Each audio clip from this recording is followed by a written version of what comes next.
daerah Kediri, pasti nggak asing sama salah satu kuliner legendaris asal Kediri, yaitu salah satunya getuk pisang. Kali ini kita akan membedah manajemen risiko dari salah satu UMKM, yaitu getuk pisang Ude Rasa Manis.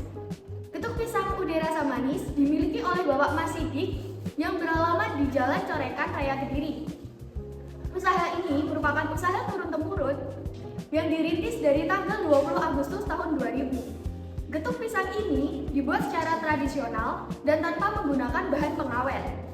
Pertama, ada resiko operasional.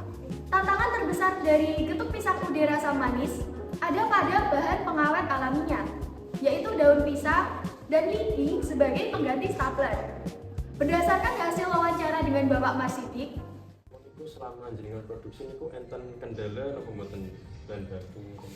Bahan baku lek ketiga Mas, godhong larang setengah mati jelek-jelek. Godhongnya sobek-sobek. Sobek-sobek. Iku nggih jenengan harga jualnya nggih jenengan naikkan apa mboten apa masih stabil? Kalau musim kemarau biasanya naik Mas.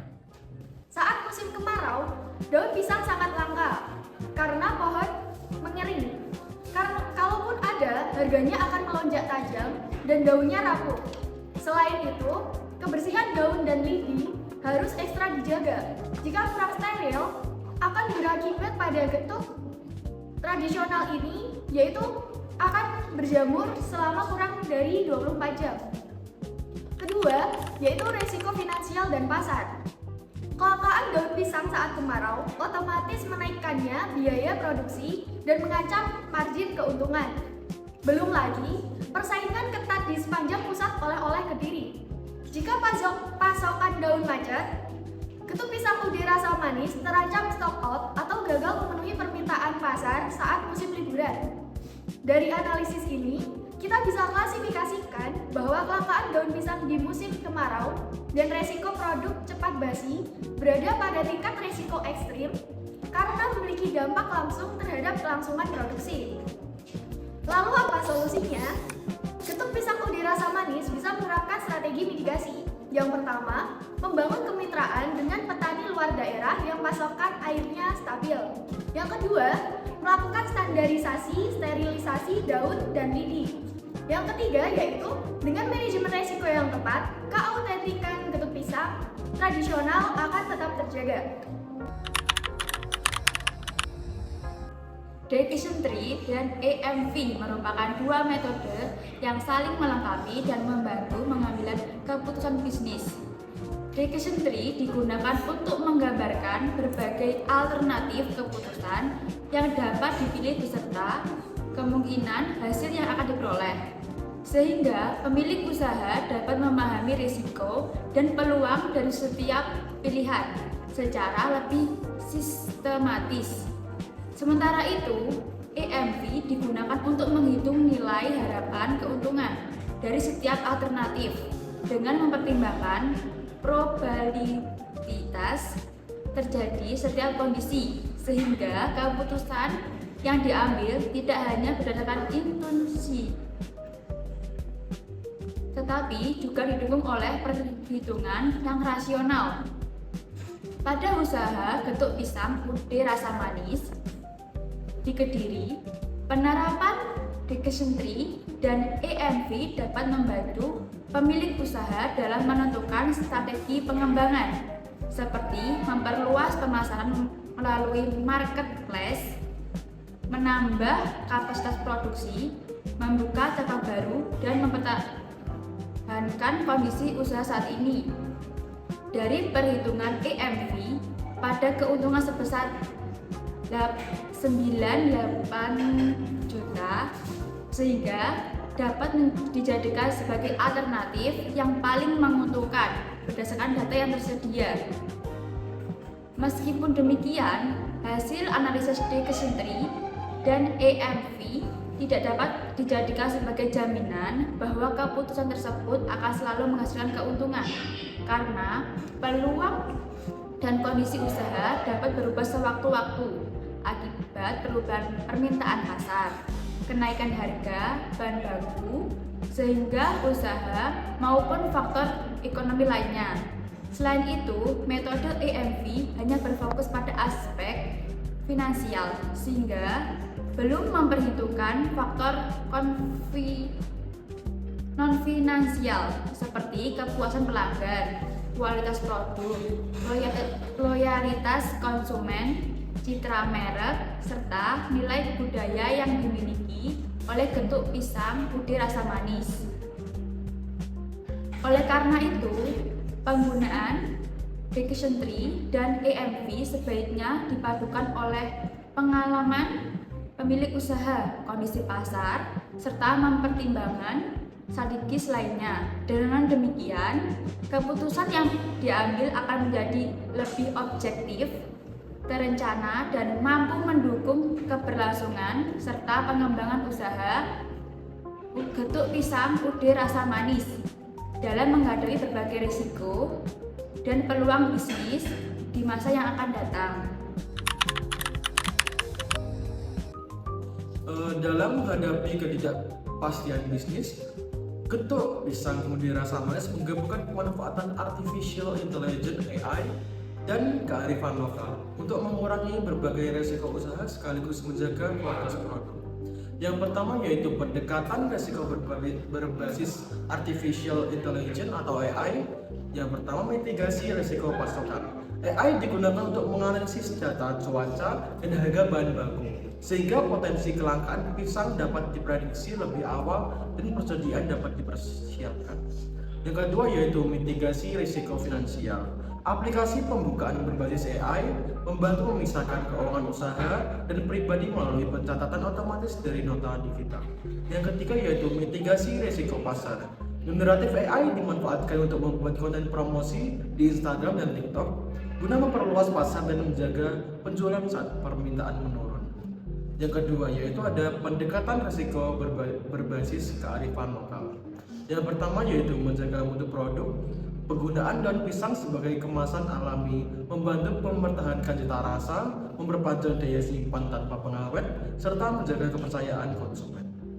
Dan selanjutnya menjamin keamanan pangan. Ini kan Mas, tidak menggunakan staples dan tidak tersentuh tangan. Contoh ini. Nah, ini pengikannya kan bukan staples, kan biting.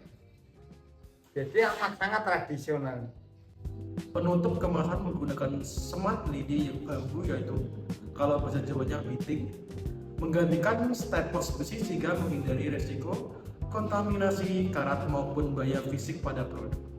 Yang terakhir yaitu menjaga stabilitas tenaga kerja, nilai gotong royong, membangun hubungan kekeluargaan antara pemilik dan pekerja, sehingga menciptakan loyalitas dan fleksibilitas kerja saat permintaan meningkat.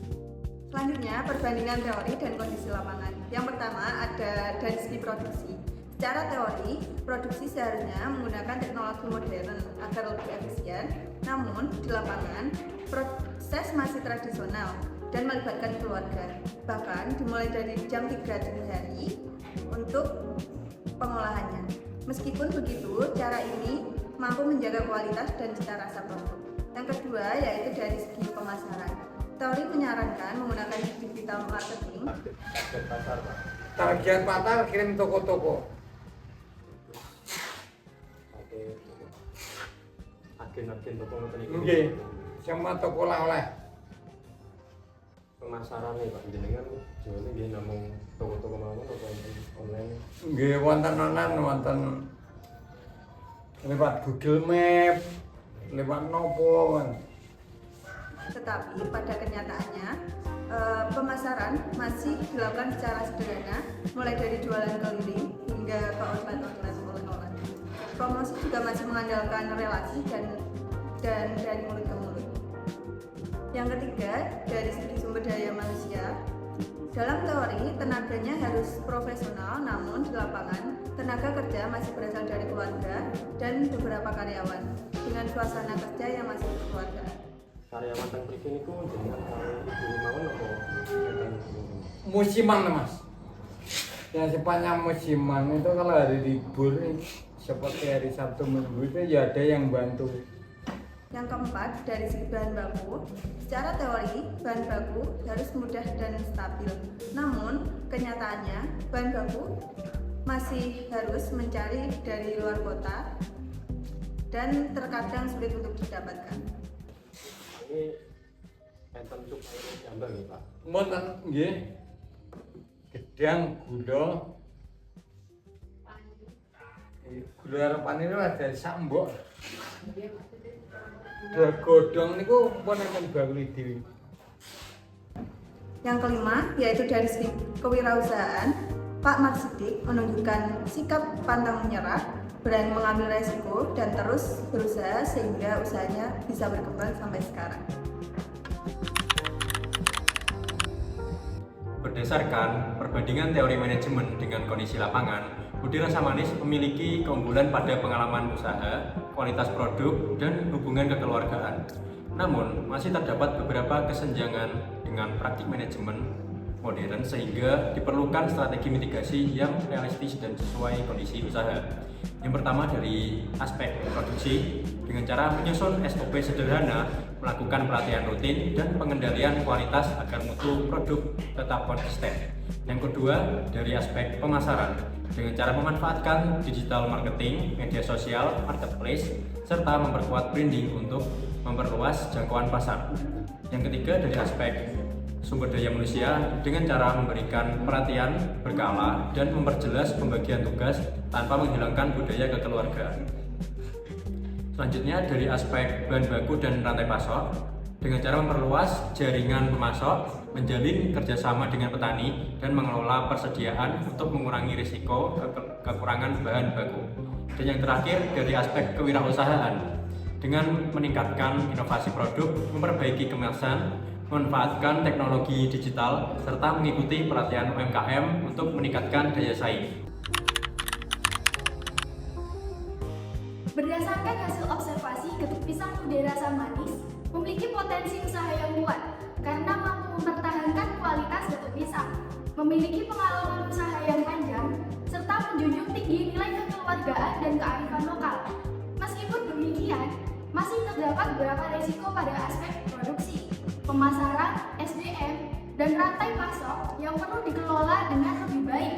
Oleh karena itu, penerapan manajemen risiko melalui penyusunan SOP, pemanfaatan teknologi digital dan AI, penguatan pemasaran, serta pengembangan kerja sama dengan pemasok menjadi strategi yang tepat untuk meningkatkan daya saing dan keberlanjutan usaha tanpa menghilangkan keaslian produk tradisional. Demikian penyampaian hasil observasi dari kelompok kami. Terima kasih atas perhatiannya. Kurang lebihnya mohon maaf.